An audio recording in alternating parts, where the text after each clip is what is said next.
परदेशातून आलेल्या एका जर्मन पाहुण्यानं भारतातल्या सरकारी रुग्णालयांचं भरभरून कौतुक केलंय। सध्या सोशल मीडियावर हा व्हिडिओ प्रचंड व्हायरल होतोय। भारतात फ्रीमध्ये उपचार मिळत असल्यानं भारावून गेलेल्या या पर्यटकानं त्याचा अनुभव सोशल मीडियावर शेअर केला। सरकारी रुग्णालयातले मोफत उपचार आणि खबरदारी घेण्यासाठीचं मार्गदर्शन पाहून या जर्मन पाहुण्याला फारच आनंद झाला। पण तुम्हाला माहिती आहे का, आपल्यालाही सरकारी रुग्णालयात अनेक सुविधा या मोफत मिळतात, फक्त आपल्याला त्याची माहिती नसते। पण आजचा हा व्हिडिओ पाहून तुम्हाला सुद्धा याची योग्य माहिती मिळेल।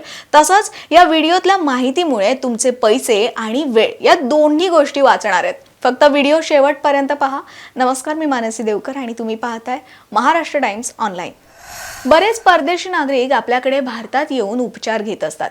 अगदी अमेरिका आणि युरोप सारख्या प्रगत देशातले नागरिकही केवळ कमी खर्चात आणि चांगले उपचार मिळत असल्यानं भारतात येऊन ट्रीटमेंट घेतात।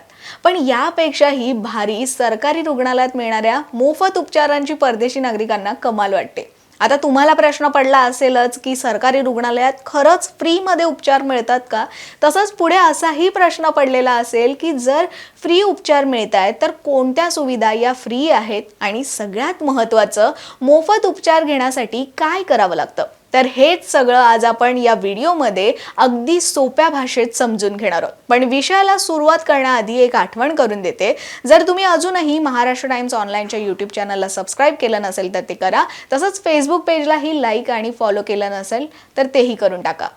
तुम्हाला किंवा तुमच्या कुटुंबातल्या कुणाला जर का वैद्यकीय उपचार घ्यायचे असतील तर सरकारी हॉस्पिटलमध्ये मिळणाऱ्या फ्री सुविधांचा नक्की विचार करा। सगळ्यात आधी बघूयात यात कोणत्या सुविधा मोफत मिळतात।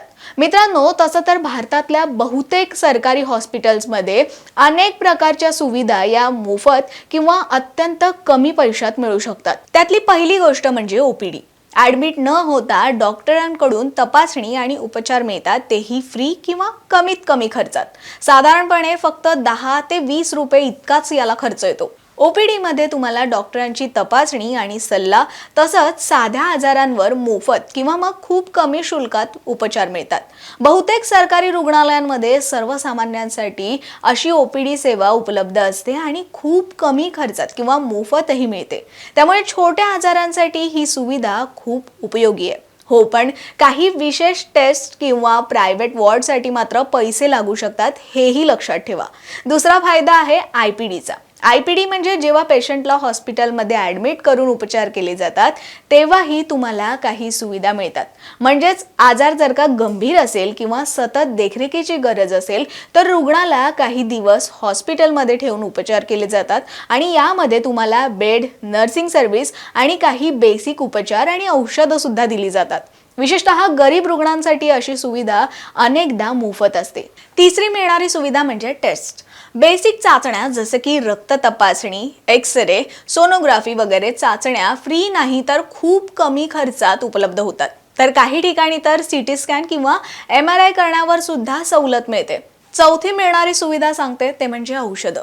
हो, सरकारी हॉस्पिटल्समध्ये तुम्हाला मेडिसिन सुद्धा मोफत मिळू शकतात। सरकारी हॉस्पिटल्समध्ये औषधांची सुविधा ही रुग्णांसाठी खूपच महत्त्वाची असते, कारण इथं तुम्हाला अनेक आवश्यक औषधं ही मोफत दिली जातात। जसं की ताप, सर्दी, खोकला यासारख्या सामान्य आजारांची औषधं मिळतात।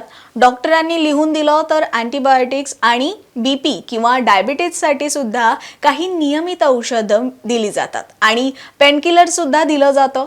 ॲडमिट केलेल्या पेशंटना लागणारी सर्व बेसिक औषधं ही सरकारी रुग्णालयाच्या इन हाऊस फार्मसीमधून दिली जातात। हो, पण म्हणून सर्व औषधं ही मोफत असतात असं नाही।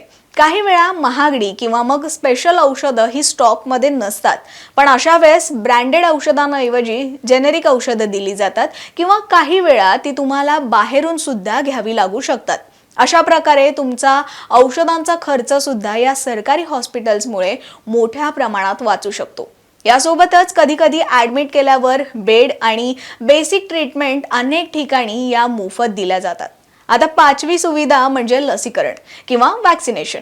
आपल्याला माहितीच आहे की लसीकरण म्हणजे शरीराला आजारांपासून आधीच संरक्षण देणं आणि गव्हर्नमेंट हॉस्पिटलमध्ये अशा महत्त्वाच्या लसी या मोफतच दिल्या जातात. नवजात बालकं आणि लहान मुलांसाठी सर्व लसी उदाहरणार्थ BCG, पोलिओ, DPT इत्यादी या सरकारी हॉस्पिटलमध्ये पूर्णपणे मोफत मिळतात. हे तर तुम्हाला माहितीच असेल. लहान मुलांसोबतच गर्भवती महिला आणि काही प्रौढ नागरिकांसाठी सुद्धा ही सुविधा फार महत्त्वाची ठरते. शिवाय इतर सरकारी लसीकरण कार्यक्रमांतर्गत सुद्धा ही लसीकरणाची सुविधा फ्रीच मिळते. सरकारी रुग्णालयातलं लसीकरण हे सुरक्षित मानलं जातं, तसंच ते मोफत आणि अत्यावश्यक सेवाही आहे आणि आरोग्यासाठी सुद्धा खूपच महत्त्वाचं आहे. आता 6वी सुविधा ही महिलांसाठी विशेष फायद्याची आहे. प्रसूती आणि महिलांसाठी सरकारी रुग्णालयात विशेष सेवा मिळतात. जर नॉर्मल डिलिव्हरी असेल तर ती अगदी मोफत केली जाते. जर सिझेरियन असेल तर काही ठिकाणी मोफत किंवा काहीशा सवलत देऊनही केली जाऊ शकते. शिवाय गर्भवती महिलांची तपासणी आणि नवजात बाळांची काळजी घेणं इत्यादींवर या सरकारी रुग्णालयात मोफत उपचार मिळू शकतात. गर्भावस्थेत वेळोवेळी तपासणी खूप महत्त्वाची असते, त्यामुळे सरकारी रुग्णालयात गर्भावस्थेपासून ते प्रसूती आणि बाळाच्या काळजीपर्यंत संपूर्ण सेवा या मोफत किंवा मग कमी दरात मिळतात. आता नंबर 7 म्हणजे इमर्जन्सी सर्व्हिस. आपत्कालीन अर्थात इमर्जन्सीच्या वेळेस जसं की अपघात, हृदयविकार किंवा तसेच काही गंभीर आजार असतील तर त्यावर तातडीचे उपचार केले जातात. तेही 24 तास सर्व्हिस मिळते आणि अनेकदा पूर्णपणे हे मोफत सुद्धा मिळतात. अचानक गंभीर परिस्थिती निर्माण झाली की लगेच दिले जाणारे उपचार म्हणजे आपत्कालीन सेवा आणि त्यासाठी तुम्हाला सरकारी रुग्णालयात नक्कीच मदत मिळेल.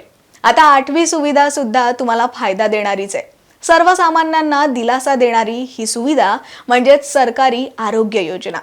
सरकारी रुग्णालयांमध्ये विविध आरोग्य योजना राबवल्या जातात. यामध्ये तुम्हाला महात्मा ज्योतिबा फुले जन आरोग्य योजना किंवा मग आयुष्मान भारत योजना यासारखे काही पर्याय आहेत. या योजनांमुळे मोठमोठे ऑपरेशन्स, शस्त्रक्रिया मोफत होऊ शकतात. उदाहरणार्थ कॅन्सर, हार्ट सर्जरी, किडनी उपचार इत्यादी आजारांवर उपचार करताना खर्च खूप येतो. पण अशा योजनांमुळे मात्र सर्वसामान्य लोकांना मोफत किंवा मग कमी खर्चात मोठे उपचार मिळू शकतात. विशेष म्हणजे काही योजना या सरकारी रुग्णालयांसोबतच काही खासगी रुग्णालयांमध्येही लागू होतात. गरीब आणि पात्र रुग्णांसाठी बहुतेक वेळा मोफत उपचार दिले जातात, ज्यामुळे खर्च हा मोठ्या प्रमाणात वाचू शकतो. या सगळ्या सुविधा तुम्हाला सरकारी रुग्णालयात मिळतात. पण तसंच आणखी एक महत्त्वाची गोष्ट सांगते, ती म्हणजे सरकारी हॉस्पिटल्समध्ये मोफत सुविधा मिळवण्यासाठी तुमच्याकडे काही आवश्यक डॉक्युमेंट सुद्धा असावे लागतात, जसं की आधार कार्ड, रेशन कार्ड वगैरे. आणि आणखी काही आवश्यक असेल तर ते सुद्धा डॉक्टर्स तुम्हाला सांगतीलच. शक्यतो सगळे डॉक्युमेंट्स हे तुमच्या सोबत ठेवा, त्यामुळे सगळी प्रक्रिया ही फास्ट होते. आता आणखी काही गोष्टी या लक्षात ठेवण्यासारख्या आहेत, त्या म्हणजे जरी सरकारी रुग्णालय असलं तरी काही विशेष चाचण्या किंवा प्रायव्हेट रूमसाठी पैसे लागू शकतात. दुसरं म्हणजे नेहमी अधिकृत अकाउंटवरच पैसे भरा. आणि तिसरी महत्त्वाची गोष्ट ही की रुग्णालयाकडून पावती अर्थात रिसिप्टही नक्की मागून घ्या. आणि सगळ्यात महत्त्वाचं म्हणजे हे फ्री आहे का असा प्रश्न विचारायला अजिबात घाबरू नका आणि कसला संकोचही मनात ठेवू नका, कारण या सगळ्या गोष्टी आपल्या हक्काच्याच असतात. मित्रांनो, सरकारी रुग्णालयात अशा अनेक सेवा या मोफत उपलब्ध आहेत. फक्त आपल्याला त्याची योग्य माहिती असणं गरजेचं आहे. आणि योग्य माहिती असेल तर तुम्ही हजारो आणि कधी तर लाखो रुपयांचा खर्च सुद्धा वाचवू शकता. आता तुम्हाला जशी ही माहिती समजली तशीच ती इतरांपर्यंतही पोहोचवा आणि अशाच माहितीपूर्ण व्हिडिओसाठी महाराष्ट्र टाइम्स ऑनलाईनच्या YouTube चॅनलला सबस्क्राईब करा. फेसबुक पेजलाही लाईक आणि फॉलो करा.